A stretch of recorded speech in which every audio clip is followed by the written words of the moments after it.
All right, everyone, Sensei Josh here from Premier Martial Arts Paducah.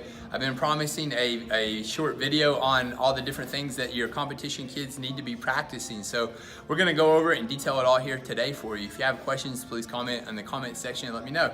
The very first thing we're gonna go over is just that everything should be practiced from a proper foot balance and hand positioning. So I'll go over that for you real quick. The kids need to be somewhat of a side stance, what I call like a 70-degree angle, meaning we're not square and not completely turned away. So we're here, elbow in, lead hand opening out, other hand kind of drapes across the belly button area and catch what I call like a robot style bounce. So we're just here.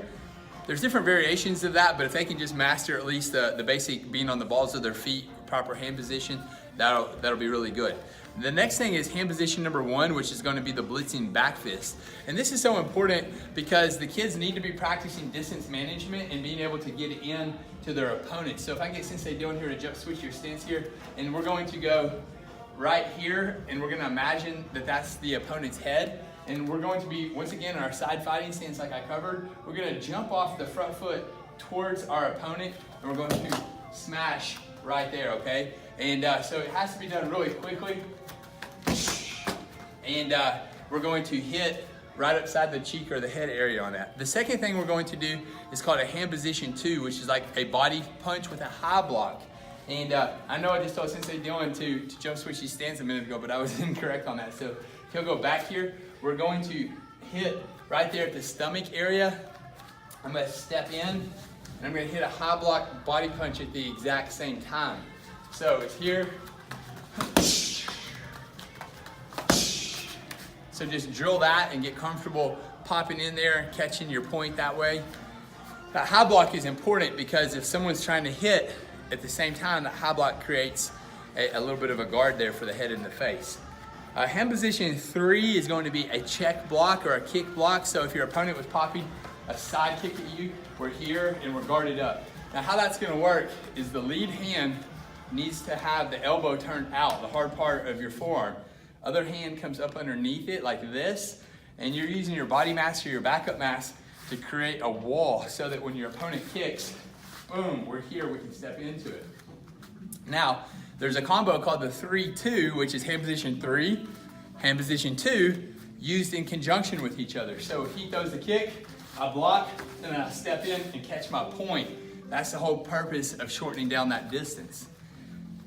Moving on to scoot and slide, side kicks and round kicks. This is so important. So often bad habits are created when we're throwing kicks, and we're stepping into the kicks, or even worse, throwing kicks to the back of our opponent. 99% of the kicks that the kids need to be throwing are from the front leg, and you need to get used to picking up the leg and sliding forward for the kick. I've dubbed it the scoot and slide side kick. So on my opponent, I'm here, he'll flash the target, from the foot bounce, proper hand position, boom. Again, boom. So I'm just getting used to foot bounce, bringing up my leg, and kicking out. Now, a nice combo, this is white belt 101 for tournament style, is the side kick, back fist combo. So we're gonna take everything I just taught, proper hand position, foot bounce, throw a side kick to the body, and over the top with a back fist, okay? So I'm here, boom, boom, right? Boom, boom. I'm hitting a low and a high when I create the opening. That's just white belt 101 point stuff there. The last thing that really needs to be worked on is called a D side. For kids that compete a lot, when an opponent is being aggressive and they're putting a lot of pressure on the kids, sometimes a lot of kids struggle to compartmentalize and learn how to fight going backwards.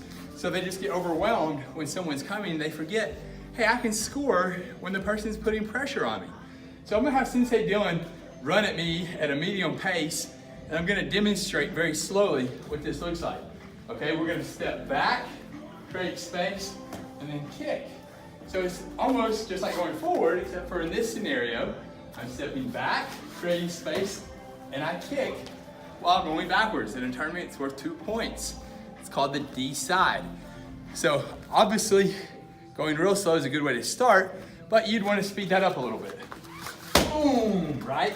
So get them used to having to time that. You can run at them put a little pressure on them, make it quick. All right, guys, it's all basic stuff, but those are the things that everyone needs to be practicing on. Thanks for tuning in today.